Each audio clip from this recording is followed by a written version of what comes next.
this video, I'm going to show you a few techniques that you can use to improve the look of your photos. If you have something that's underexposed or overexposed or looks flat and just uninteresting or doesn't have enough contrast, then you can fix it by using some of these techniques. So I'm going to start by opening a file. Let's see.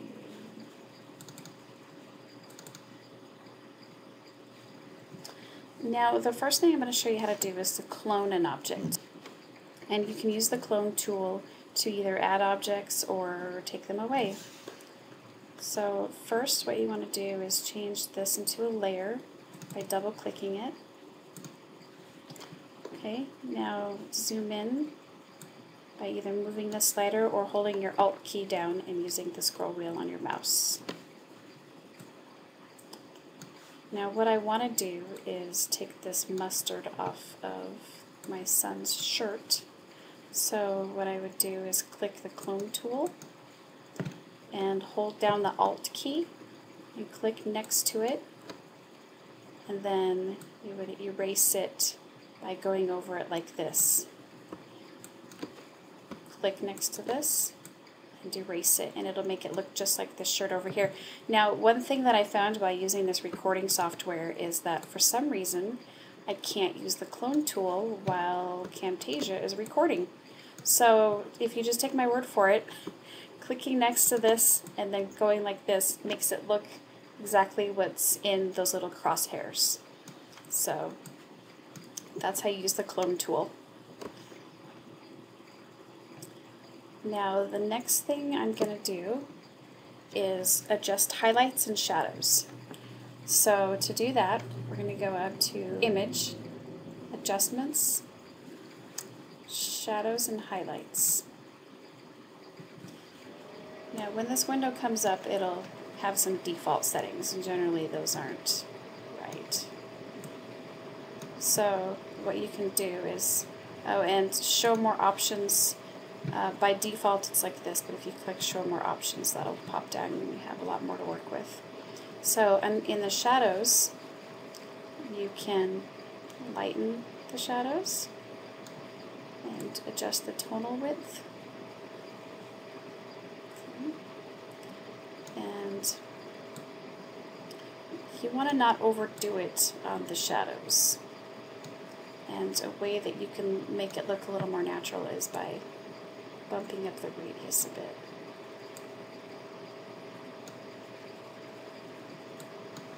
And then toning down the highlights.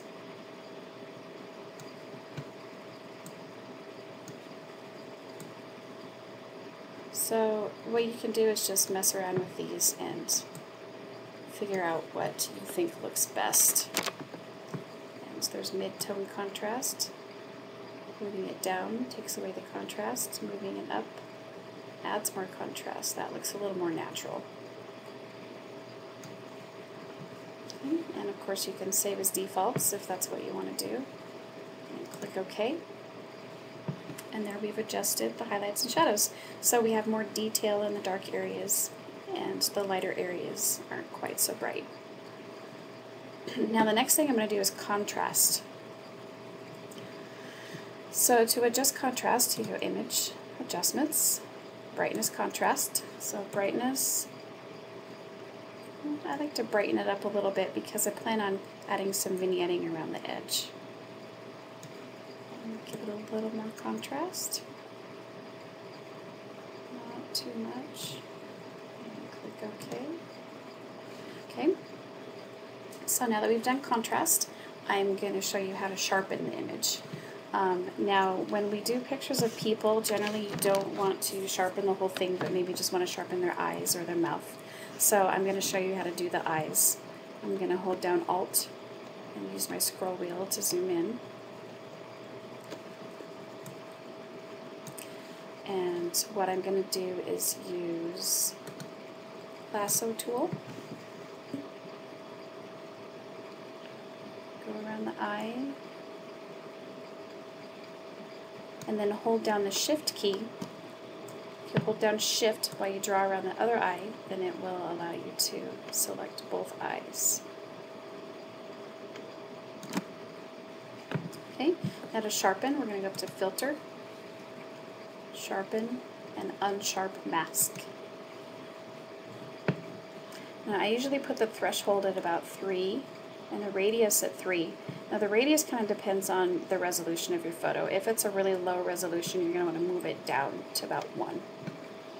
And so then I adjust the amount, and as you can see right here, you can see the sharpness change as I go up. See, that's all the way, and that's all the way down. So go up just until it looks about right, not too unnatural.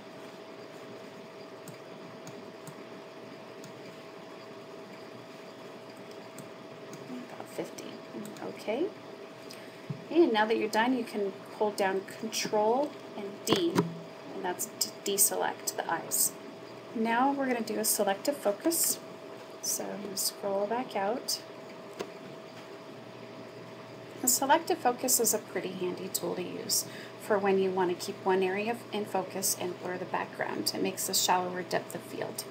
So the way you do that is to use the quick selection tool. And what you're going to do is draw around the area that you want in focus. Okay, and then when you're done with that, you're going to click on the Refine Edge button. And here you can choose what kind of backgrounds you want to see it on. I like to use on black. Now what you're going to do here is do the feathering, and what that does is it keeps it from having such a rough edge.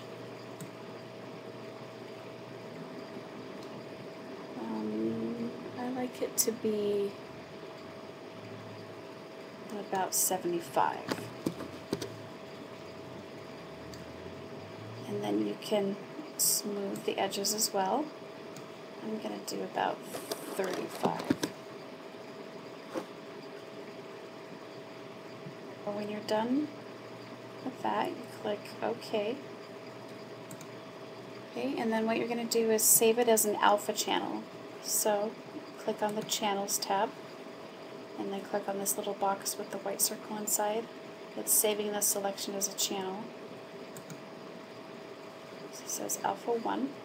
So we're going to go back to Layers, and I'm going to duplicate the background layer. So, duplicate layer. Okay. And now, what we're going to do is give it some blur. Filter, Blur, and Lens Blur. And that opens up another window where you can make further adjustments. Now, what you're going to do here is make sure that the source in this depth map area is your Alpha 1 layer, and make sure the invert is checked. Without invert, just your selection is blurry, so you're going to invert it. So change the radius for the focus. Let's see. Generally you don't want to go too high with it. See, down to 0, it's not even blurry in the background. So I'm going to do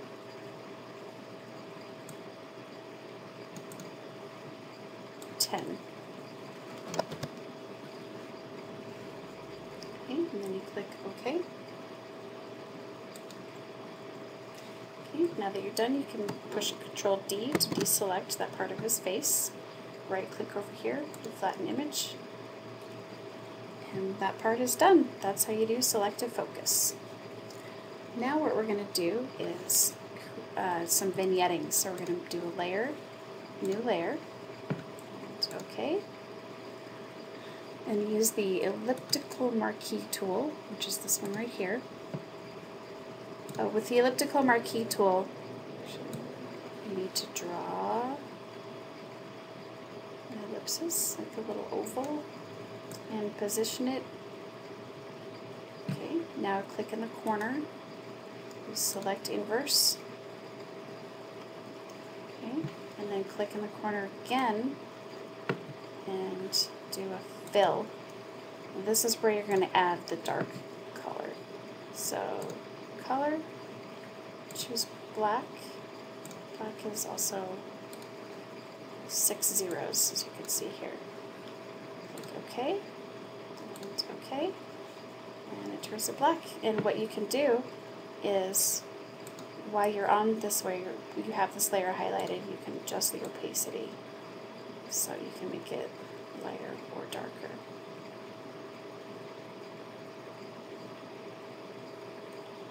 I try not to make it too dark. Okay. And again, Control D to deselect. Right click over here on one of these layers and flatten image. And you're done. That's quite an improvement.